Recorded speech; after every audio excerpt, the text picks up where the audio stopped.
We are back with Ludory Part 2. We just finished the PowerPoint he went through, and it's time for me to ask questions. Okay, so is this for individual activists to do their own thing, or is this for activists to work together? I would say both. It's important to start doing something now to contribute towards the movement, especially since there's a domino effect. Every baby we save now can contribute towards saving more babies in the future. However, Okay. it's important to understand that I'm just a single individual, right? So I can't single-handedly stop 1.4 million circumcisions per year. It's important to ask for help and work together to tackle on huge complex problems like that. Okay. But if Unaltered got like 7 people, wouldn't that magnify your effectiveness? It would 100% magnify the effectiveness of Unaltered. Okay, so let's pretend you got 7 people. What would you Okay. have them do? I would, do I know what their skills are or Whatever you need them to be. whatever I need them to be? Geez. Okay, well, then I definitely need someone with technical skills to focus on automation. A lot of my time is being spent on technical projects that otherwise can't be done because of the lack of technical talent in intactivist communities. I was a bit surprised by that. So I could definitely see one person helping on the technical side of projects. You got 6 more people just standing there. 6 more people, geez. So currently in the campaign, it would be nice to have a graphic designer to make the leaflets look nice. It would also be nice to have someone who has a marketing background who understands how to distribute them effectively and provide guidelines on our campaign website on how to do that. It's difficult to think about allocating towards all these people because the point of these campaigns is that they're so efficient that they don't need much funding or people to lift off the ground. That's good. Why not? So, Like, which if is you only great. need 3 people, yeah, if you only need 3 people, just be like, I only need 3 people that are effective. Give me 15 hours a week. That's it. Right. Yeah. So I would probably need someone to, so I have a huge spreadsheet of ideas uh based on research on political activism of what to do next for the next campaign.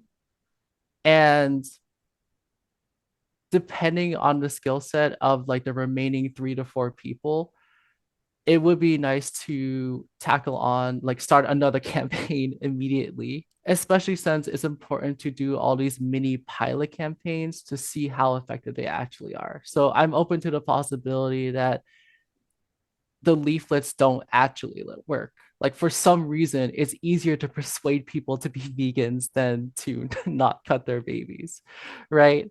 So that's something that is an empirical question. And if the data and evidence show that it's not effective, I'm willing to take that and adapt and drop it for something that is effective.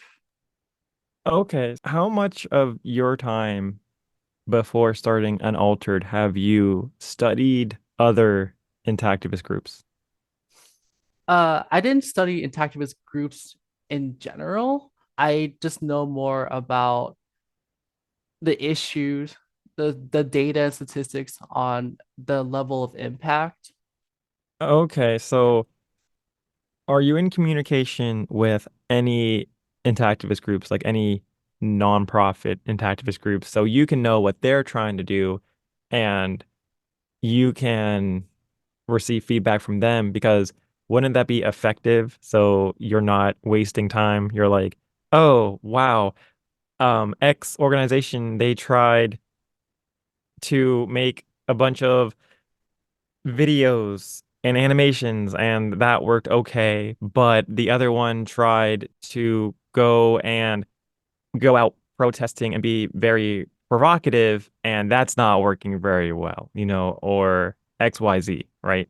I hear you on that. So, what makes it difficult to ask other anti-activist organizations what works or doesn't work is that from what I have seen so far in my research, a lot of these organizations don't even measure the impact of their own work, which is fair. It is costly to measure the impact of your work. But this leaflet campaign, the way I'm gonna measure it is using an MTurk test, and that costs at most maybe $50 to do. So I'm not sure what the obstacle is to measuring the impact of your work in other areas, right? Well, I think Prevail of the system tries to do that with like intactivism growth, right? Yeah. How much is your social media moving up? Because one intactivist following you most likely is not going to go cut their baby, right? And it Right. is hard to get an exact measurement, but I think that right now is the best we can do. And I know we talked about this. Unaltered is going to come up with a way to figure out how many babies are actually saving. So, do you have any kind of metric system figured out for that? Yeah. So for the leaflet campaign in particular, we're going to be doing an MTurk test, which is basically user testing and surveying a ton of people, anywhere from 100 to 1,000 in America specifically. Ask them how likely they are to circumcise their baby, show them a specific talking point that could be on the leaflet, and then ask them afterwards how likely they are to circumcise their baby.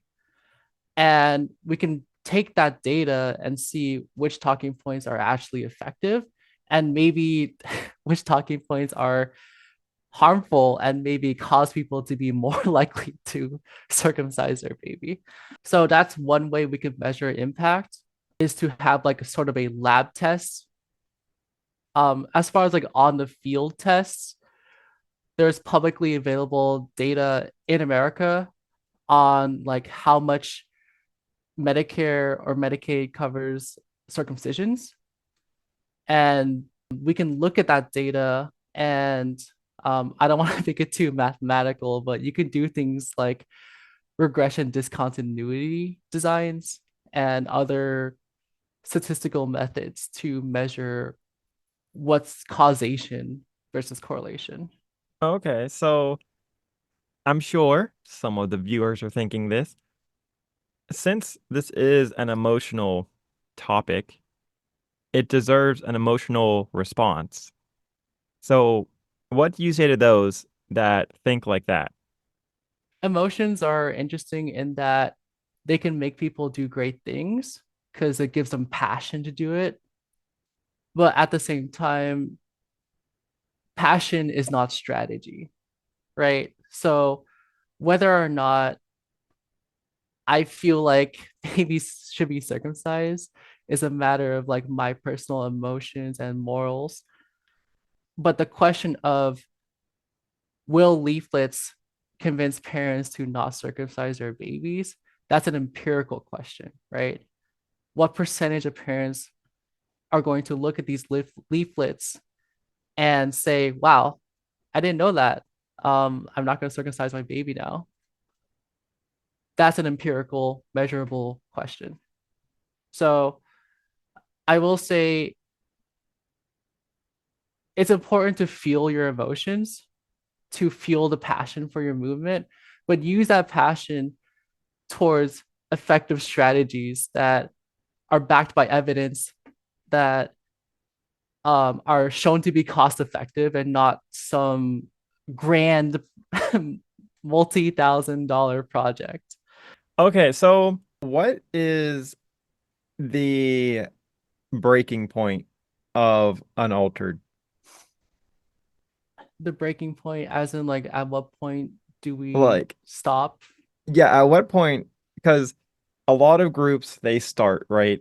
Hmm? And I've seen so many groups that begin and start, and they don't expect what happens? Like for you, you're like, oh, I had no idea it took this much time. So like for Potts, our breaking point is, hey, IRS comes, they say, bro, you're a hobby, you're not real, get out of here. Like that's our breaking point. I know other people, they have breaking points, also emotional burnout, and that's them. And if it's an emotional thing, I guess that's a breaking point.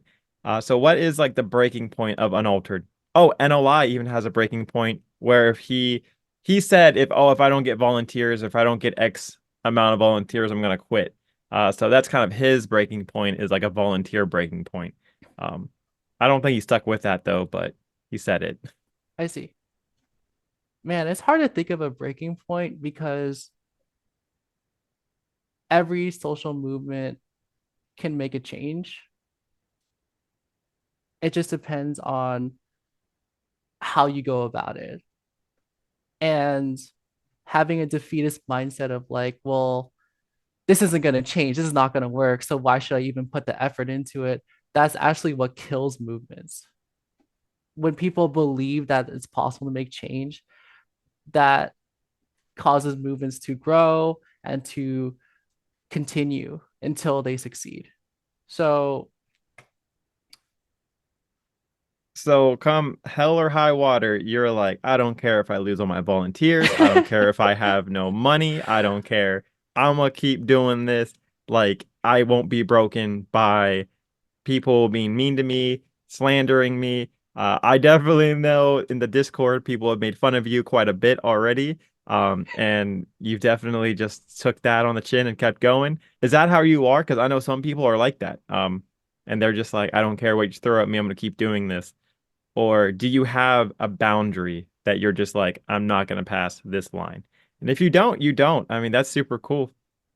I mean, everyone has limits, but I've been told that I'm very stubborn. So when I set my eyes on a goal, I tend to have a lot of passion and perseverance towards achieving that goal. Okay, so what is the goal of Unaltered? Like, what is your SMART goal, your specific, measurable, attainable, reasonable, and timelined goal? There you go. So, you know, as I said earlier, the vision is to have all babies intact. As far as a SMART goal in the short run, I want to measure the impact of this leaflet campaign and I want to measure the impact of other campaign projects. I'm not sure if I answered your question. so Okay, so you're not sure of so hmm? the goal is to minimize circumcisions as much as possible. Okay, but you don't have like a number. You don't have like, I want to make a campaign that convinces 80% of people. Like that's good. Um, So it's dangerous to set a goal like that because you're trying to predict the future, which if you can go into the stock market. But I think that most of us cannot predict what's going to happen until we actually try it, which is the point of looking at evidence, which is the point of running pilot tests and seeing what works and what doesn't work. So ideally, I mean, according to the research, optimistically, leaflets can convince 40% of people, but that's only in very specific causes where it's very easy to persuade people to begin with. And in some cases, it's as low as 1%. Say you're trying to persuade people to become vegan. It's very difficult to persuade people to do that, right? So optimistically, it would be nice to have a 40% conversion rate for Unaltered's leaflet campaign. But it's important to temper expectations, which is why I calculated the cost of efficacy based on conservative estimates. So I'm assuming that it's only going to persuade 1%, so 1 in 100 parents that you distribute this leaflet to. And based on those calculations, it's still cost effective. It's still $20 per baby. So, Okay. So I like it's reasonable. So that's good. Um, I also do know that you do like putting timelines out on your Discord.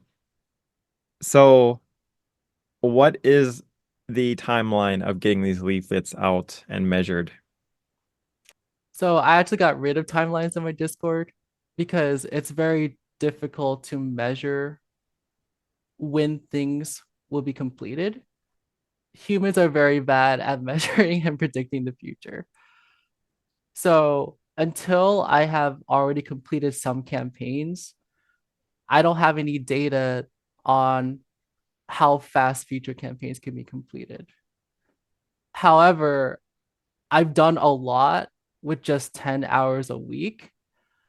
I'm hoping to free up my time. I'm hoping to get other volunteers to contribute to speeding up the process of each campaign. Okay. So is Unaltered a nonprofit or what's your structure for So Unaltered?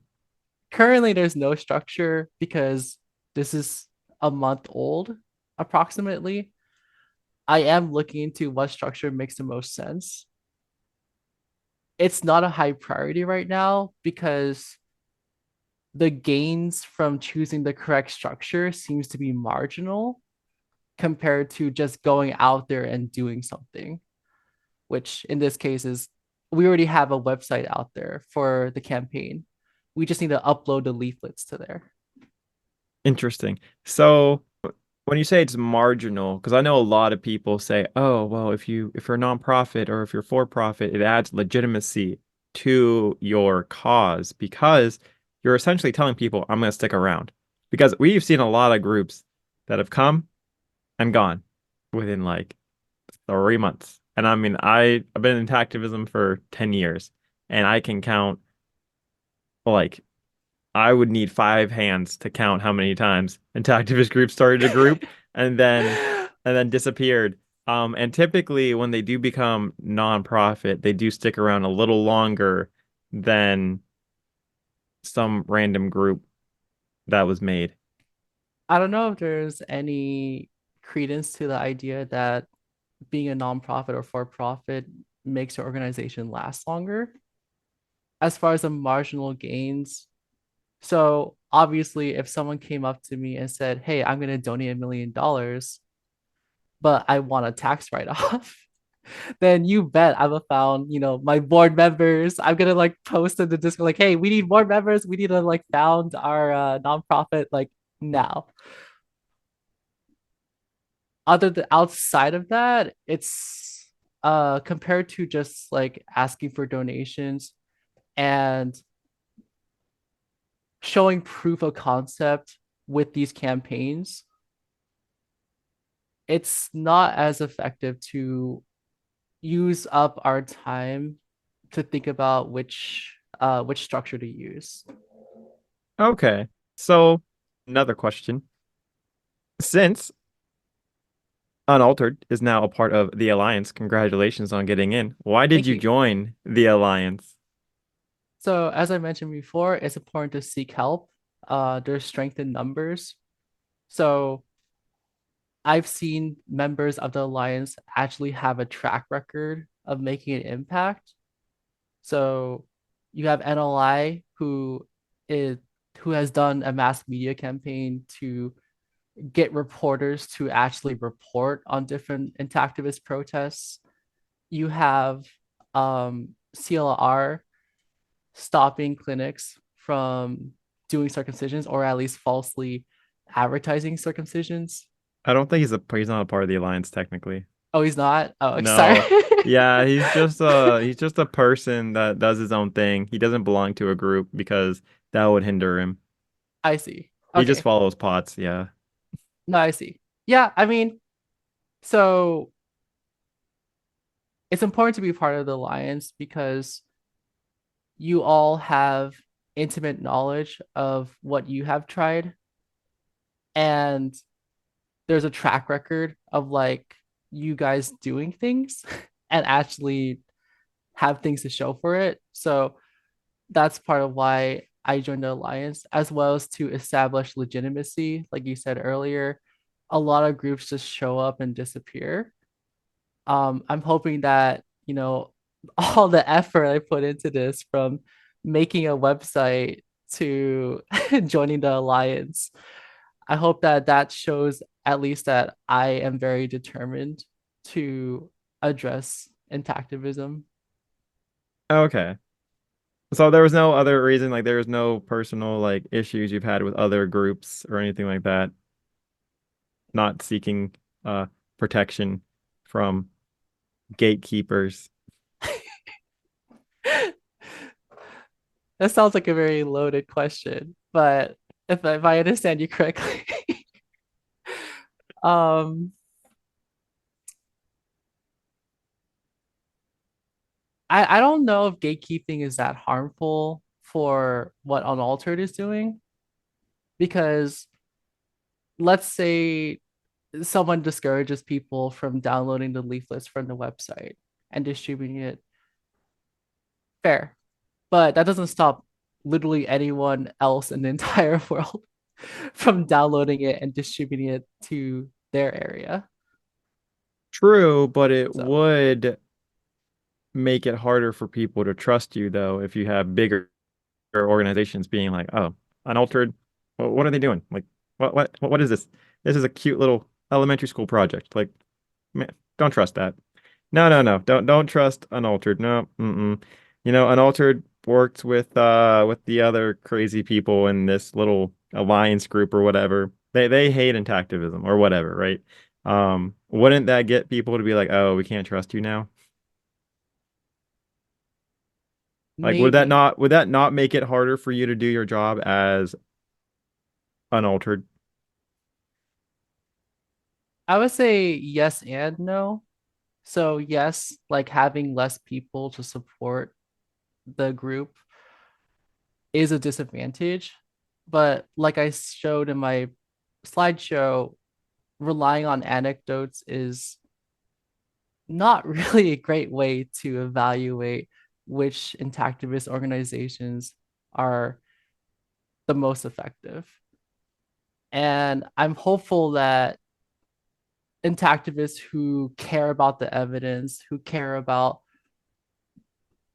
what actually makes an impact, that they would see the results of these campaigns that Unaltered has done and contribute to it. Okay. So typically when you go and make a new group, right, especially unaltered, typically there is a displeasure of the current system. So what was the inspiration for unaltered? Like what was it that you were like, intactivists need to do what better? So I looked out there and see what intactivist orgs I could contribute to. And I used the same criteria to evaluate them. And at the first step, evidence, as far as I can tell, I did not see any hard evidence that what they're doing actually makes an impact. So I what do. methods are those? Like, can you just list off the methods that you think are not effective, that you're just like not effective? Like just list them. So just because we lack evidence doesn't mean that it's not effective.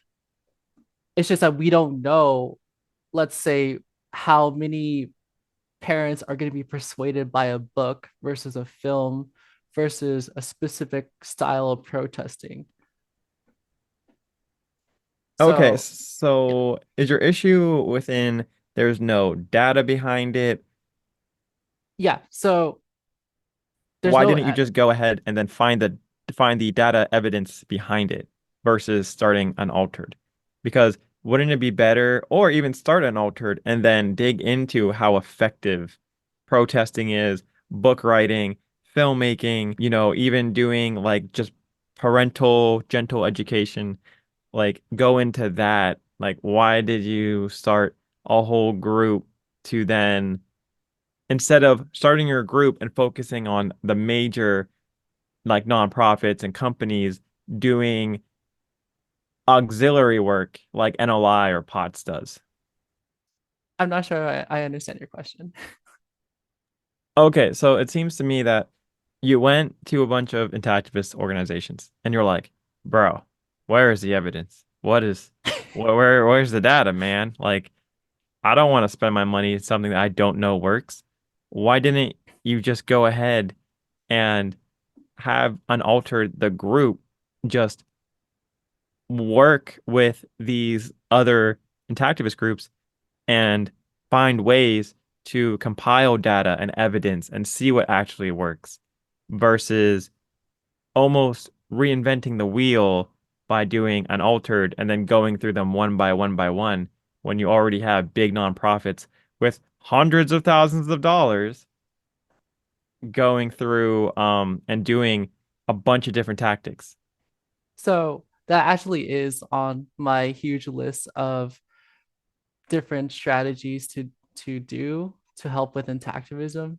I have contacted some groups both within and outside of intactivism.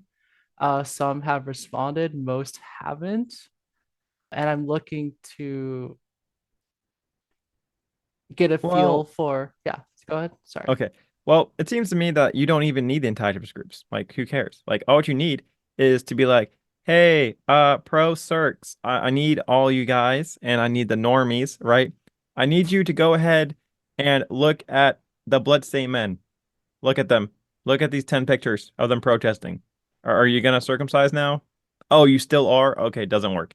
All right, let's try your whole baby. Oh, does this work? Like, oh, this one does. It convinced 2 out of 10 people. Okay, we're getting somewhere. And then you're like, okay, well, how about we try Intact America and their Foreskin Appreciation Day or whatever? Like, does that work? Oh, 5 out of 10? Okay. Like, why not do that? Because you don't need to talk to activist groups. Like, Potts does what he does without talking to anybody. Well, any major activist groups, we talk to the mine. You can still measure things while talking to them. I don't know. I'll let you respond. No, yeah. So my response is that is actually one of our ideas is to assess what has been tried using publicly available data and measure how effective they are. So my understanding is NLI has done mass media campaigns to contact reporters for some protests, but not all, which is actually good from a research perspective because we can do, mathematical magic. I guess the proper word is regression discontinuity design to see what causes um say reductions in Medicaid coverage for circumcisions. That's that's pretty much the answer. Okay, so are you going to publish this data for everybody?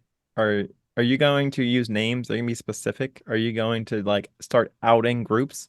Like, oh wow, like Little Images is just a complete failure. Oh my God. I'm not saying they are, but like, would you go ahead and go to that specific level? Or would you be like, religious intactivism doesn't work that well? Like, how would you phrase it? So I would, transparency is important to me. That is one of the criteria that I look for in other organizations and that I hope to be held accountable to.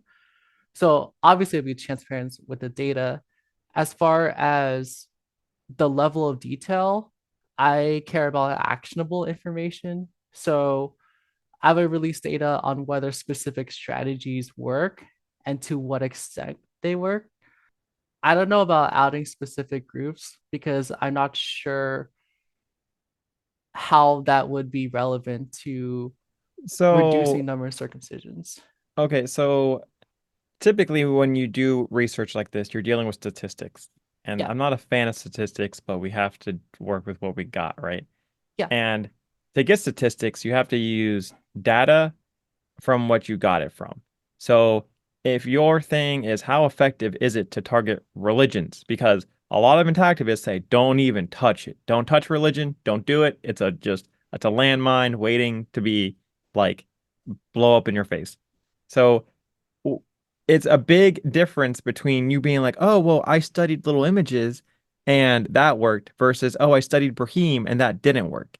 So I feel like you would have to give the context because they're two different religions because little images, they deal with Christians and Brahim deals with Judaism, Jewish people. So I feel like you'd almost have to go ahead and say what group you were studying. Because if you're like, oh, protesting, that works, but you were studying cockfight and not bloodstained men, well, that's a big difference. Like, like there's two different tactics there.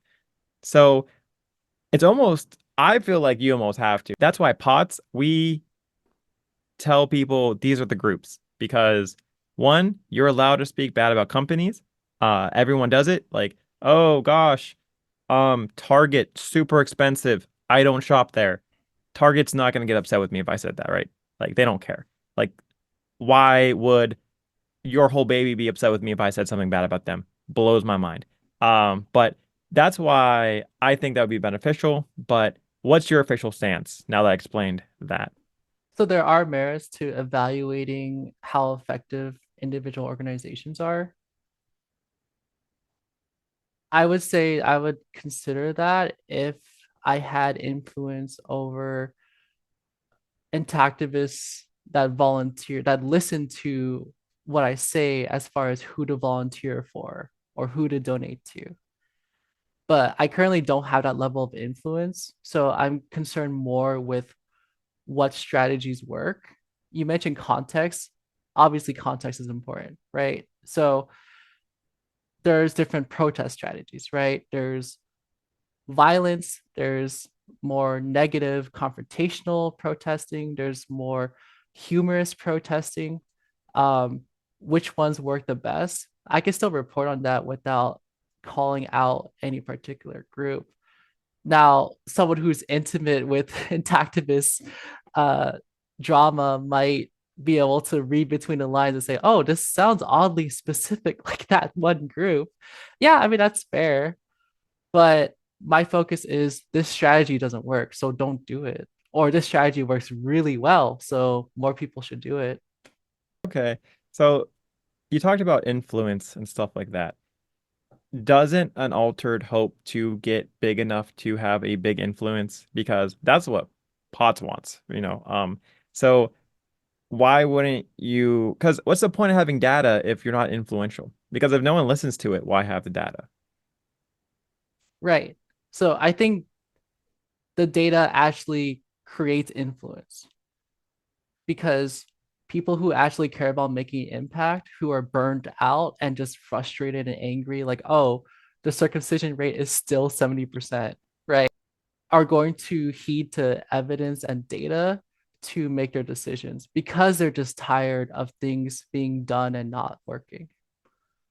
So, as far as like influencing the general, like people who are not like that, I would have to assess how much that would benefit Unaltered, like empower it to be able to launch other campaigns or do other projects that would lead to reducing circumcisions. Okay, guys, that was Ludory from Unaltered. I apologize for my internet connection that kept breaking up during this interview. Let me know what you thought of the interview, though, by commenting down below. I will have Unaltered's links down below in the description so you can follow Ludory and Unaltered. Please give this a like for the algorithm and subscribe so you don't miss part 3 because the questions just keep on coming. Thank you guys for hanging out with me and Ludory. It was an awesome time. Bye!